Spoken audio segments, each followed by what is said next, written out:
us now. Please welcome back a young man who's been coming to the show, who's been sitting where all of you were. Now he's up here, Elliot Fullam.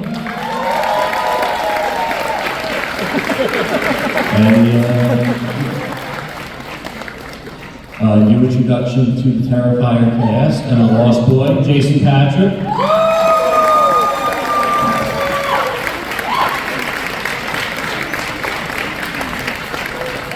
Making her Monster Mania debut, and the reason none of us can look at glass the same way again, Samantha Scaffidi.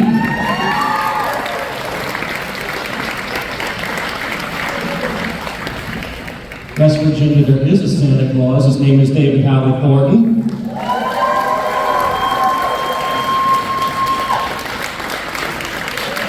And the man behind the monster, Damien Leone.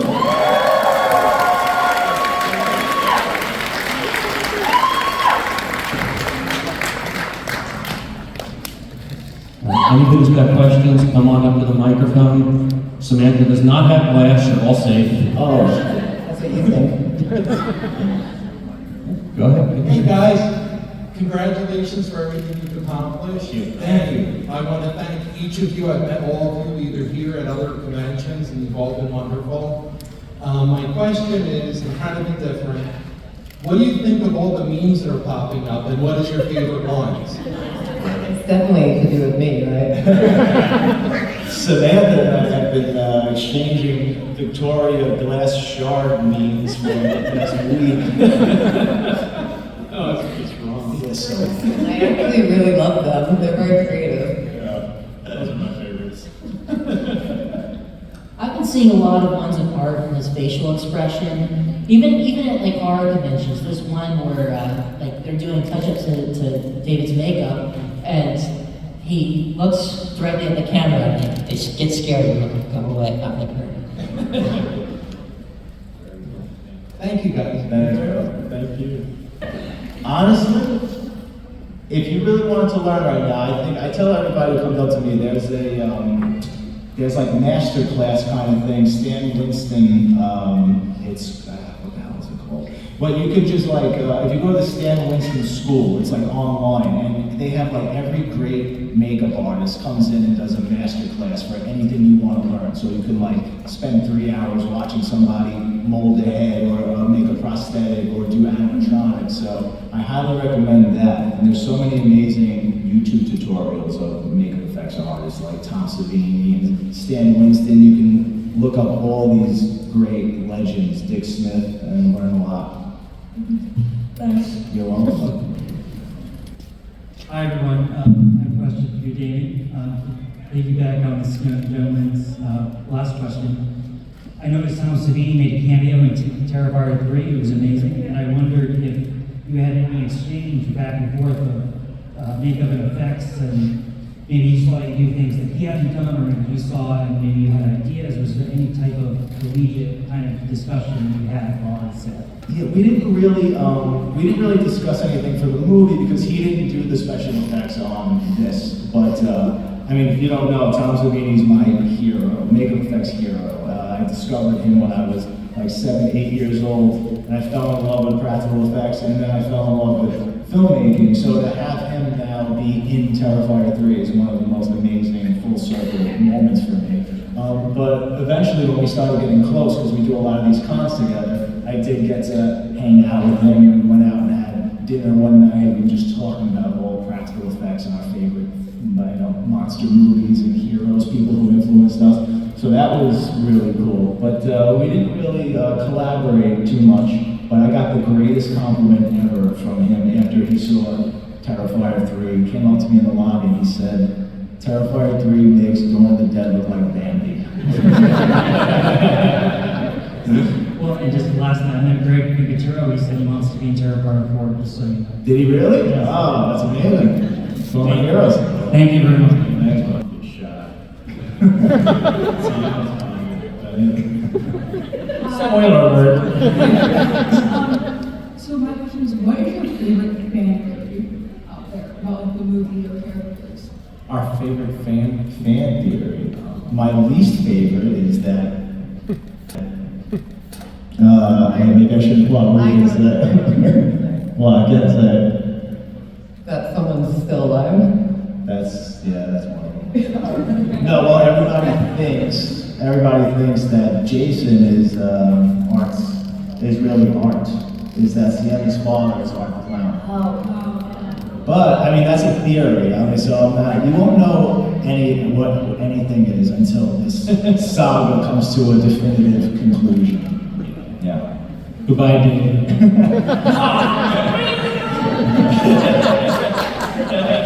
Yeah, that's a very big theory, and another one is Jonathan's not really dead.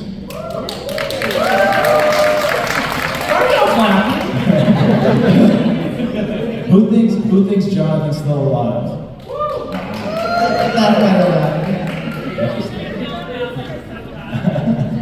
We'll see.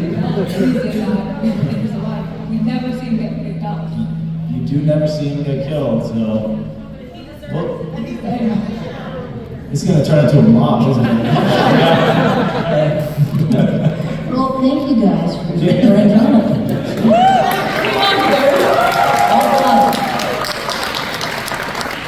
Thank you.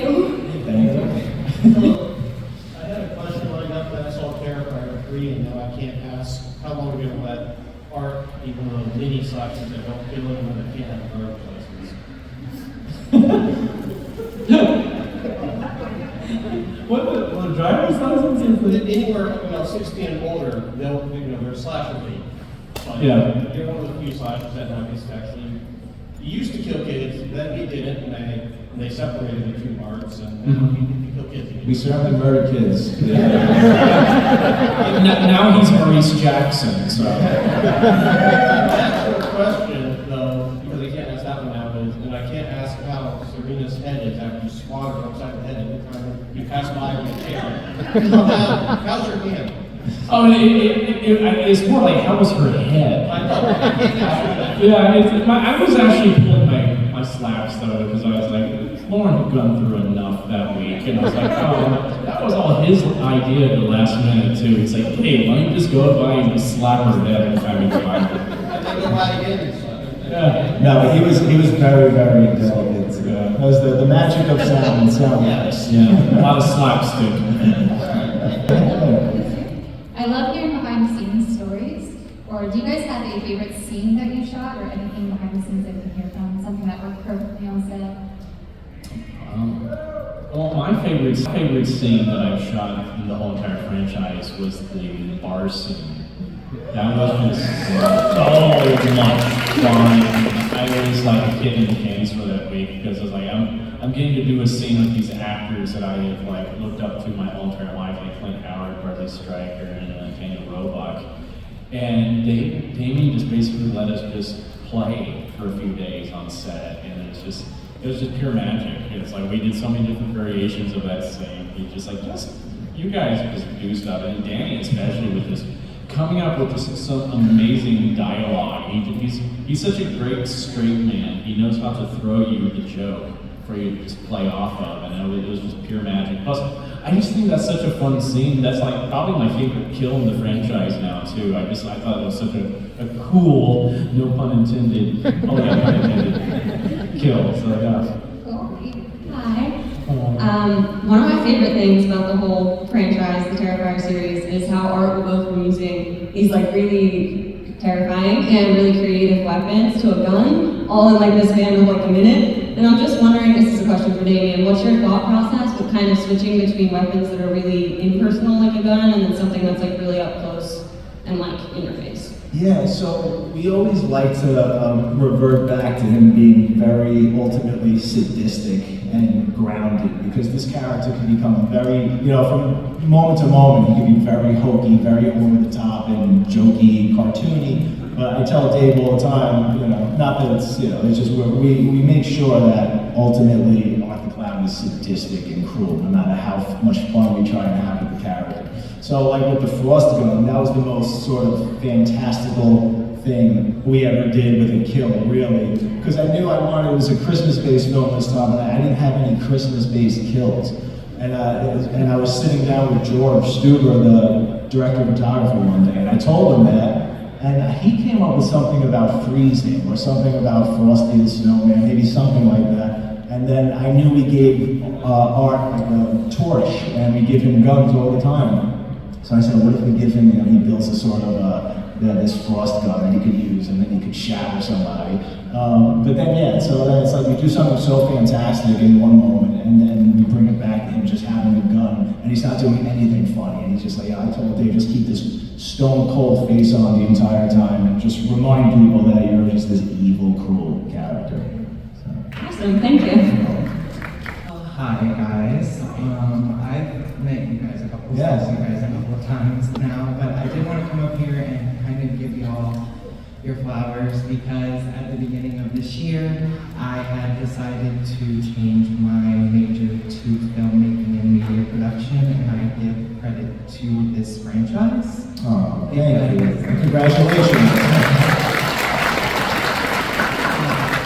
I just want to say that I've always had a kind of love for filmmaking, and to see this franchise grow, to see and seeing how big it's gotten has really pushed me and made me go, I think I can do this. So you can. You know, and so what I was gonna ask is, do you have any good startup tips? Startup tips. All I can say is what I did to get where I am, right? And it was, I didn't grow up in a film community. I was sort of I wouldn't say I was the outcast. I had friends, but I was the only film sort of weirdo in my neighborhood. I walked around with a camcorder. I forced my friends to make, home movies as a kid. That's all I did was make movies and just consume films every day. Every day. It's all I did was think about making movies. And when I really started taking it seriously, I was just studying, getting my hands on any videos I could find. Because I'm, older now, so there was no YouTube when I was getting into this. I would have to get VHS tapes. I would have to, learn makeup effects from books. There was no tutorials. So, but just teaching myself everything I possibly can. Teaching myself how to edit. And then just making things, and making things that were going to stand out. That became one of the main, that was the formula. That was the recipe. Even when I was making the first Terrifier. I said, why is somebody going to watch my $30,000 horror movie instead of seeing a $20 million Hollywood horror movie? I have to put things into this movie that they can't put in their movie, things that are going to get people talking. And that was really the key to the success of it. Really, it was like putting that hacksaw scene in there. That got everybody talking. It was it was that and Art the Clown. That's all everybody talked about when they saw that movie. So make what you love, be passionate, never give up, make something that's going to really stand out, that people are going to talk about, and never give up. Because Dave will tell you this, I'll tell you this, he was a waiter, all the way into like Terrifier 2. I was delivering flowers when I was writing Terrifier 2. So we would have never stopped. We'd still be doing that and still be making movies, but we're lucky, we're fortunate that this really took off and clicked. But you just can't give up, you have to keep doing what you love. Thank you. I'm excited to hear that there will be a Terrifier 4. Indeed. And so my question is there any intention to bring us the backstory on some of the iconic characters, like the little pale girl, who was there for a minute and whose character was just exploded into this iconic, individual arts backstory, things like that, as you evolve the franchise? Sure, yeah. This is sort of an unorthodox way of structuring a slasher franchise, right? Where typically a slasher movie it's the same movie over and over again. It's a new batch of victims, the killer comes back, he just wipes out a new group of people, and they just keep, once I wrote Terrifier 2, I knew that it was this overall story that I was going to tell, this sort of epic story, this battle between good and evil, with the slasher being the backdrop. So, that's exciting to me, knowing where it's going to go. And there's a bit of a comfort, a safety net, knowing that I have this satisfying conclusion to all this. And knowing that this is more of a mini-series, the way I'm approaching it, I've been giving you guys just like breadcrumbs and nuggets the whole way. And now we're going into the final chapter. So everything, all the questions you have, what does this mean? What did this person have to do with this and that? It's all gonna just explode, just You're gonna get it all. And I'm so excited. That's awesome. Thank you. Hey, what's up, guys? My first question is, how long did you sit around and think of all these kills to come up with? Because they're pretty insane, I would think everybody would agree. And out of all those kills, what's all of your favorites out of all of them? My whole life, I'm thinking about these kills. I'll try to make it quick so you guys can. You never know. Sometimes I just want to pay homage to a kill scene that I love in the film, like part 3 was Psycho, the shower scene. Part 2, I knew we had to come up with something that was going to rival the hacksaw scene. So I was just, but I just happened to be looking through a book of Jack the Ripper, not trying to come up with a kill scene for Terrifier, when I just saw a picture of one of Jack the Ripper's victims, and I said that would be something Arthur Clown would do, and let me riff on that. Part 1, I purposely went out of my way to investigate real torture methods, so I came across the hacksaw, like a medieval kill of people being hung upside down and cut in half. So sometimes you try, sometimes it's an homage, sometimes you just inspiration hits when you're not even trying the thing, so you never know. But my favorite kill is, I think, still the bedroom scene from part 2 that I'm the most proud of. Any thoughts of using Arthur Clown to do Blood Eagle? I've seen a lot of people online talk about that, but it's been done before. So, yeah, right? Didn't they do it like the Viking show or something like that? Did it also in similar. Yeah, so, I don't know, maybe a variation, but, what do you guys think? Favorite kill? Jason, favorite kill scene in this franchise? When I grab David by the lapels and I slam him on some panel. That part is my favorite. I don't remember this. That was that other Christmas horror.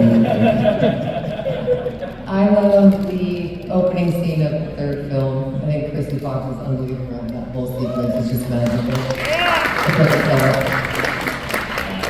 I mean, of course, the bar scene. I think that opening scene. That's probably my favorite opening we've had for any of these so far. Actually, that's one of my favorite openings I've seen in like a movie in a while, since at least Ghost Show. I would be sick because I was like, oh, this is just a good way to film, get them right into the movie. Yeah. I have 2 that's tied. I'm gonna have to go with the shower scene and the rat scene at the end. Yeah, y'all have the same reaction I had on set. That's the part that made me almost puke. I know there's that whole thing going on. I don't handle puke very well. Or nuts. No, she's responsible. She came in with this horrible bag of smelling of like corn nuts, and she just right up in me face. I can picture something like that. I don't know. But she got right up on my face and was like, what's wrong? Babe, are you gonna puke?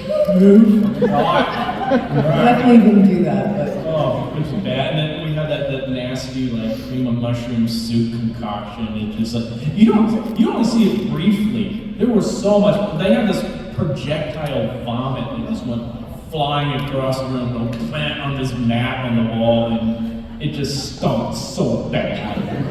It was, that day was torture.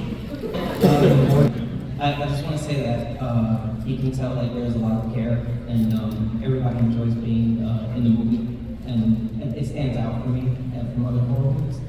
I'm studying to be a therapist, and so how does this make you feel? We all need therapy.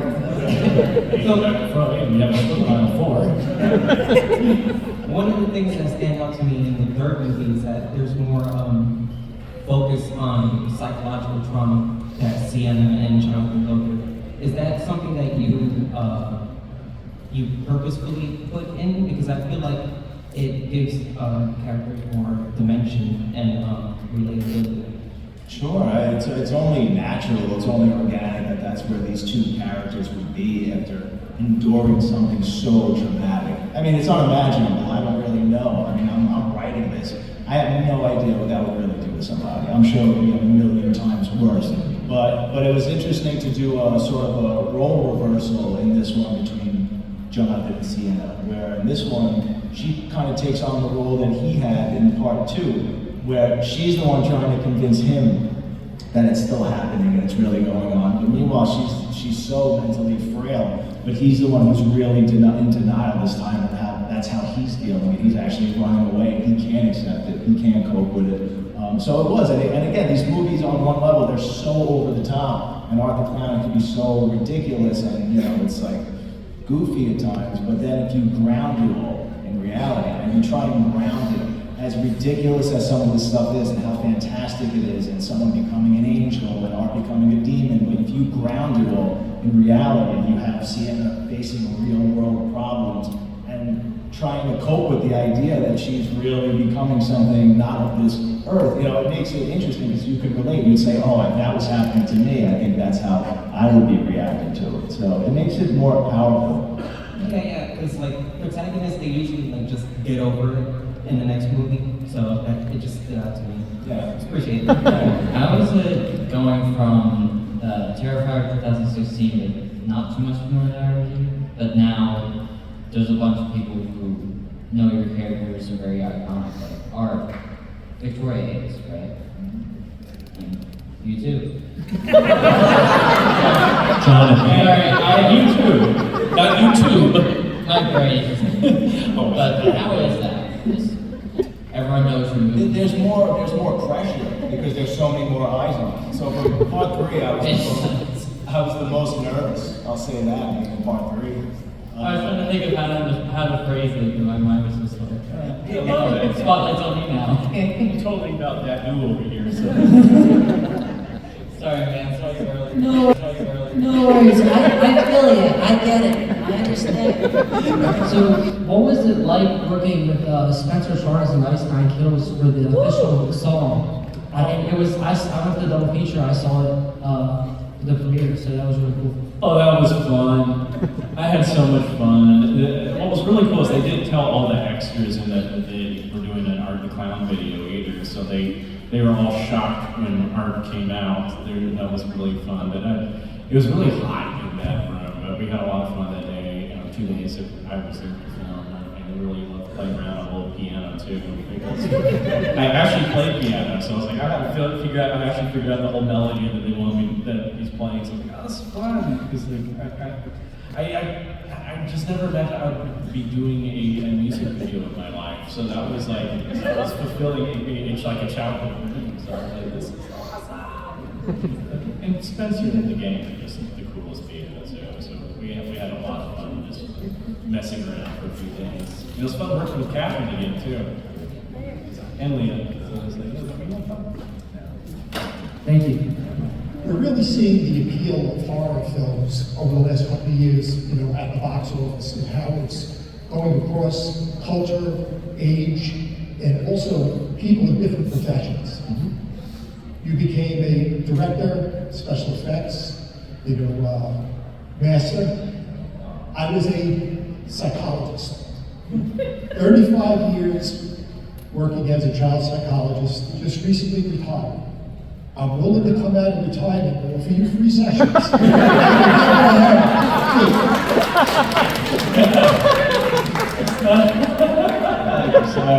Hey guys. They have me in charge of kids. Hey, so I got a couple of questions. Damien, when I first saw Sienna's costume in Terrifier 2, my first thought was like Valkyrie, because it reminded me of the Valkyries from God of War Ragnarok. Was that a source of inspiration for the costume? Oh, absolutely. Yeah. Yeah, because I could see her in God of War, Kratos fighting her, but I'm pretty sure she would win. Absolutely. And for Samantha, what exactly went through your mind when you first read the scene that Vicky has the glass shard? Well, oh my God, I'm screaming at this. I think I dissociate at this point. I've been in this franchise for 10 years. So when I'm reading it, I'm not really reading what's on the page, but Damien did write, "It will be done tastefully." But in all seriousness, I'm like I believe in Damien, I love it to death, and so if anything's on the page, then I know it's meant to be in the film and it serves the story, so I'm always down. I think you can say that. Yeah. I love it. It's one of my favorite scenes, truthfully. It sounds fucked up. Yeah, my best friend, I freaked out when I first saw it. A lot of people did, and you don't even see that much. Yeah, but you guys did a phenomenal job. Keep up the great work. So, I had a question for Damien. So you said that you're coming up on the final saga of everything here, and at least in my opinion, it seemed like you kind of pulled everything together as each iteration of the movie came along. So did you know ahead of time, like maybe when you were writing Terrifier 2, exactly how everything's going to go, or are you just kind of coming up with it as you do each movie? No, so there's main plot points, and then I have to fill in the gaps. And also, I'm never just fully satisfied with anything that I think of. So I always want everything to be better. I'll never just say, ooh, that's the idea and that's it. So it's like you keep refining when you're writing, and then you can, talk to everybody and see how they're feeling about it. If anybody throws you ideas, it might be better. So, and then when you get to the editing room, you can even change things there. So I always say, until it's literally ripped from my hands, the deadline's there, and it's up on the screen, like I will keep tweaking, I'll keep trying to come up with something better. But like I said, once I wrote part 2 and I introduced Sienna, I knew where this whole thing ended, and I knew especially the trajectory of her character. But I mean, like, there's one of the coolest things about the next part of Terrifier, like I just thought of, and it was like this one major missing piece of the puzzle, where I had to get, I can't go into spoilers, but I was missing something, like sleepless nights. And it just one morning I got it, like I finally got it, and everything clicked. So like it was such a major thing that I didn't have until recently, so again, I needed that to get to the end, but I knew what the ending was. Do you feel a lot of pressure to, one-up each crazy scene from one movie to the next, or maybe David had pressure to keep one-upping his performance as each movie goes on? Or is it just kind of like... If you're an artist, then you care, right? You never want to just become complacent, or you always want to be better, you always want to grow. So I'm always under serious pressure. And like I said before, with part 3 I had the most pressure because now it has the most eyes on it, so people are going to judge it more. With part 2, most people didn't even see part 1 when they went to the theater, so they walked into this splatter fest and it freaked them out and people were fainting and throwing up. Now everybody's prepared going in for Terrifier 3. So now people go in and they're like, oh, that wasn't as bad as I thought it was going to be. So now where the hell do we go with part 4? Keep trying to up your game. Yeah, I'm the same way. It's like, I'm still wanting to find new nuances to art. I don't want to be just a one-note type of character or something like that. And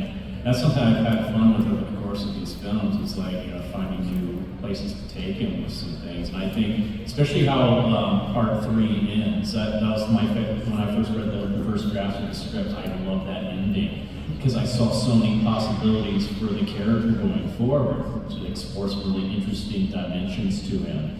And I'm very excited to tackle that going forward. It's like, okay, where can we take him? Because he's going to be in a new place mentally, I think, after this, because he took a real defeat. And I think that's going to be interesting to see what is he going to be like. Because, sometimes a defeated animal, when they're cornered like that, that's when they become a little bit more scared, but also they're more dangerous at that point. So I'm very interested to see where he's going to go that way. Me too. It's become my girlfriend's favorite franchise to watch, so keep up the good work, guys. Thank you. Thank you. So what was the hardest scene you found? They're all different. Yeah, I would say it would be the finale to part 3. That was a very long week for us. That was a very challenging week, and we were doing some rewrites and everything just because of time reasons, and especially for Samantha over here. She's the one that really handles that whole entire scene. She's the big star in that scene in a lot of ways, I feel. So I was like she handled it very well.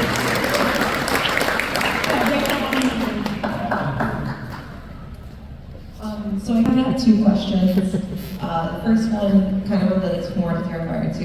My boyfriend with Pumpkin down back there has been going to the club for this past about a year for karaoke, and it wasn't until we saw the double feature that we realized you guys filmed in my hometown at QXT's. How did you come across QXT? That's a good question. I think through somebody who was going to do makeup effects on part 2, knew the owner.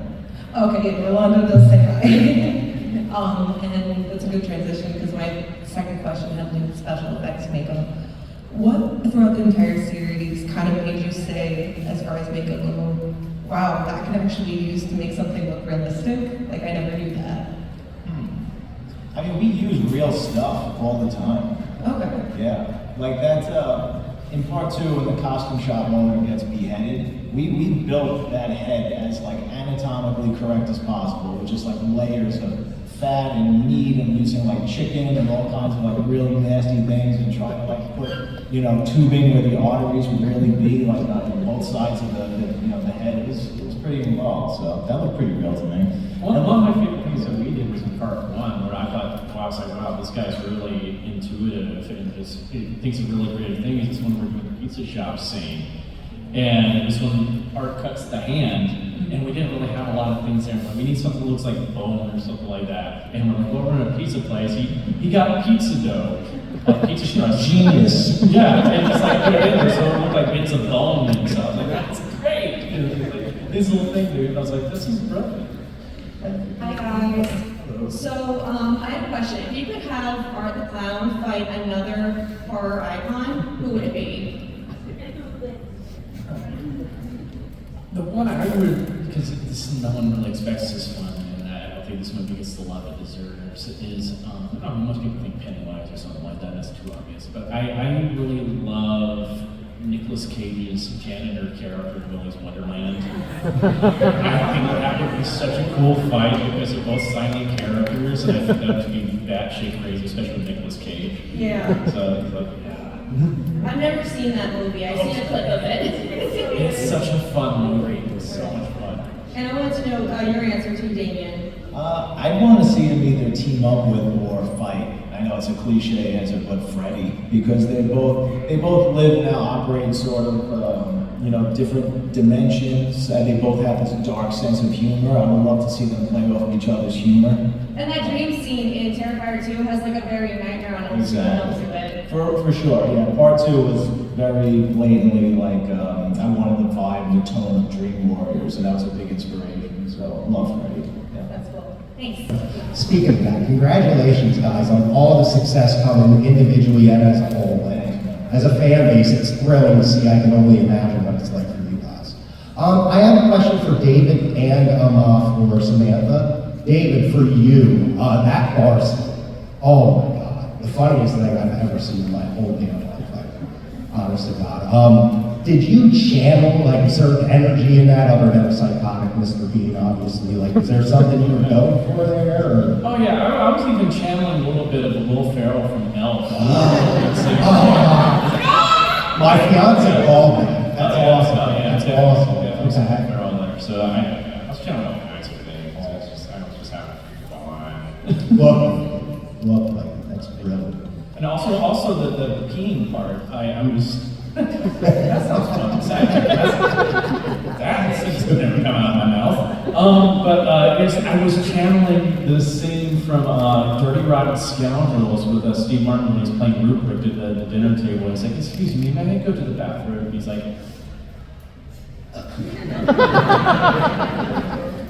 "Thank you." See, I thought maybe a little bit of Jim Carrey from Liar Liar when he's doing that. Oh yeah. That's awesome. Samantha, for you, I've been listening to a lot of your podcasts recently, and by the way, congratulations on growing up awesome and being a Chris Jericho fan. Oh, yeah. That is awesome. So I gotta ask before that, for you, like growing up a fan, man, what was it like to like majorly assist and killing him on screen? Well, it's funny because the first time we ever filmed together, did I kill him? I think I did kill him. It didn't make the cut, but he actually put me in a chokehold. Okay. And it was one of the most exciting moments of my life. Even though he was so kind and sweet and just checking in, he's like such a professional. But I don't like killing Chris Jericho. I'd rather kiss him. No. But he's an amazing person to work with. He's like such a lovely person and very mindful and caring. So very hard to kill him, but definitely enjoyed my time with him. That's awesome. Is there a reason we didn't see Sienna return to the Terrifier, and will Terrifier 4 have another holiday theme in it? Yeah. Well, I didn't want to. I wanted to keep the sword, just the mystique around the sword as much as possible. So like I didn't want to send her back there to dig it up because it's like that that's what's in the box the entire time, but I didn't want to just tell her everything like so obviously. So that was the main reason, and also trying to keep this from being another 2-hour, 20-minute movie.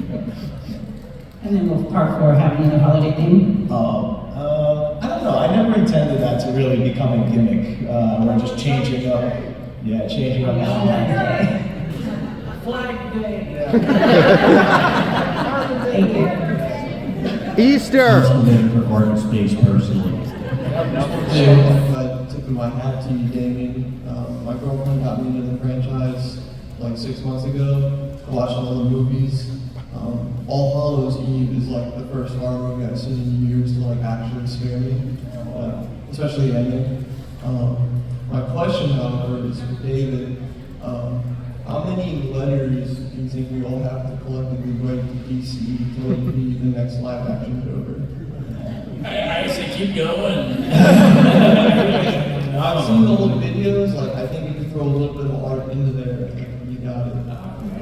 That's what I would like to do with that character, is really get him back to what he was in the comics, especially in the 80s and 90s eras where he's very dark and sinister, but still funny at the same time. Because I think Hollywood recently has tried to make him way too creepy, and he's not intentionally creepy that way. He's quite the showman, he's quite egotistical, he loves to hear himself talk. And I would really love to bring that aspect of the character back and really have fun with it, but go in a very dark route, especially like Killing Joke or Death of the Family. I love it, where he's just doing some sadistic stuff. Like there's one comic where he is trying to get the one up on somebody's in a room full of babies, and he just tosses a baby at Tim Gordon's wife, and she goes to catch the baby, kills her right there, and she's distracted by trying to save his baby. That's the Joker I want to see on screen. Hi, I have a question for Jonathan. I haven't watched Terrifier 3 yet, and I've watched the other two.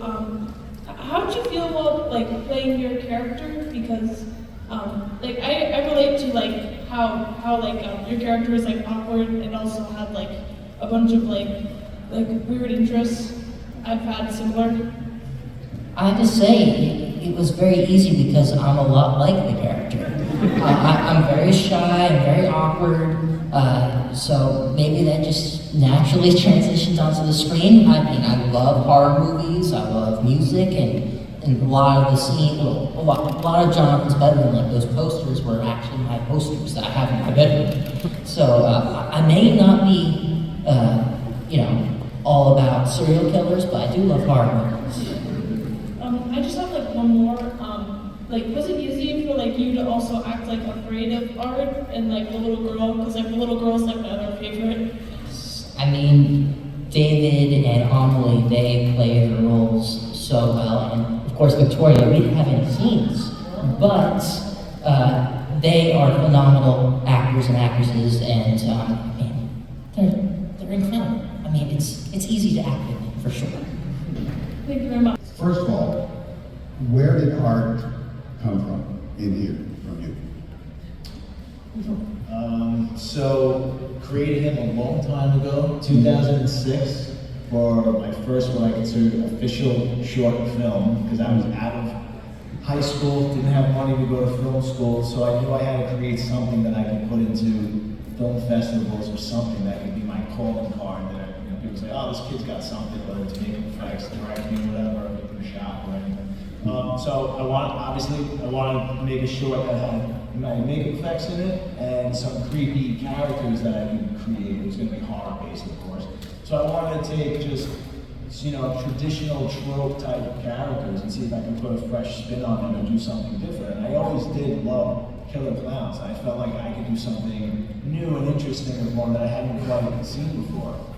So I said I just wanted to take a crack at the killer clown and make one that really scares the hell out of me. So when I started designing the character, I said you can't look anything like Tim Curry's Pennywise. So that's a big reason why Art looks the way he looks. There's no color, he's very simple, very basic. He doesn't have hair, he doesn't have a red nose, he doesn't speak. I want him to be as different as Tim Curry, because Tim Curry's Pennywise is the king of killer clowns, so if I was going to play in that sandbox, I had to be as far away from that character as possible. And then I just had this sort of Twilight Zone idea of, you know, this woman alone in the middle of the night on a bus, just like totally by herself. The bus is like a very desolate, like creepy area. It comes to a stop and a clown gets on. And it's not Halloween, so there's no business, there's no reason for a clown to be getting on this bus. And just sits across from her and just starts messing with her. And just a very awkward, you know, unreal, surreal situation that just starts getting progressively more sinister. It's just one of like a million ideas when you're an aspiring filmmaker. All you do is daydream, just creepy scenarios. What can I do? What would freak me out? And it was just that little seed, and then mixed with the design of what I came up with to try not to make a clown that looked like Pennywise, and that was Art the Clown. I thought it had to do with David being a mime, because my wife hates killer clowns, and she hates clowns, but meeting David, she said, okay, I'm going to think about it as a mime. No! Don't call him the M word. Okay, sorry. No, I always like to explain that to people, like the difference between a silent clown and a mime is that mimes don't use props, they pantomime everything. And silent clowns use props. So I think, you know, if he was hurt the mime, he'd be a very ineffective serial killer. That was my next question for kind of each of you, although Elliot kind of almost answered that. That's Elliot, you're right there, getting eaten by Godzilla. So where did you get Art? Oh gosh, he's just a big, huge blend of all kinds of characters that I love, from both the horror world and just the cinematic world. Because I look at him as being a big, huge amalgamation of all the horror icons that came before him. I put little bits and pieces of all those guys, and especially a lot of Freddy Krueger, and a little bit of Joker too. But also I have a long history of watching the great silent film era comedy. I love great physical comedy, so like Charlie Chaplin, you know, Buster Keaton, Harpo Marx, all the way, you know, Peter Sellers, Jerry Lewis, Jim Carrey, Doug Jones, Mr. Bean's a huge influence as well. And my buddy Stephen Carl, who I was understudy for 5 years with the Grinch, he was Robbie Rock from Lazy Town. And he really helped teach me a lot of things when I was his understudy. Unfortunately, he's no longer with us. And I just kind of took all that and just blended it together, because I kind of look at Art as being the bastard child of Harpo Marx and Freddy Krueger. And I actually found out too, it was like a few months ago, I was just binge watching some old Marx Brothers movies just for fun, because I just love those. And I was like, what was Harpo's real name? And I looked it up, his real name was Arthur. Yes, my name's Arthur. Yeah, what about Malcolm McDowell and Clockwork Orange? That's what I thought of when you were whipping Jonathan in the first one. Oh, I was totally just humming that in my head. Yeah. Singing in there. Oh, yeah. And how about you, Samantha? How do you get, you're so beautiful in real life. How did you get so disgusting? I mean, it's... Damien Leone. For character, I think for the third one is a major departure, obviously, from my other character, because there's a point where Victoria Hayes is no longer in the body, and these were just extensive discussions with Damien early on. Damien had a very clear vision of the direction he wanted to go in with the character, which was very childlike, manic, something very different than what we've seen in like Possessed or Possessions. And so Damien gave me a strong base in the beginning. References like Bette Davis and Whatever Happened to Baby Jane was a huge influence. And then I went away and I did a lot of research. I watched Helen Bonham Carter as like I love her as an actress. What she did with Bellatrix Lestrange in the Harry Potter series is like unbelievable. Her cackle is even like her. I know, I mean, she's great. I just want to kill her. You know? Oh yeah, she's brilliant. But yeah, I looked to a lot of people, Heath Ledger and the Joker, just to, I guess, get permission, not really inspiration, because I think when you take a character so far in this direction, it can be terrifying. And when you're like next to David, who's an amazing actor and amazing, Art the Clown, it's like trying to find something that makes her interesting and engaging. So I looked to a lot of those people that I mentioned for permission, and then when we got to set, I just really trust Damien to know that like I'm gonna get in, give everything that I have. We're gonna go in all these crazy directions, and I'm just gonna, listen to my intuition and see what comes up in the moment when I'm with David, when I'm with Lauren, and then see what happens. So yeah, it's definitely a very pure collaboration. Was the headpiece heavy? Headpiece? Don't get me started on the special effects. No, it was all very it's all like second skin, so yeah. And Jason, you that scene where you burned your arm with the iron, sorry. Anyway, Jason did an absolutely fantastic movie called Rush. If anybody's seen it? Yes. Yeah, fantastic movie. And I hope he's going to be in 4. Or you're not going to tell me? No, he is going to be in 4. Okay. With a vengeance. So, that's it.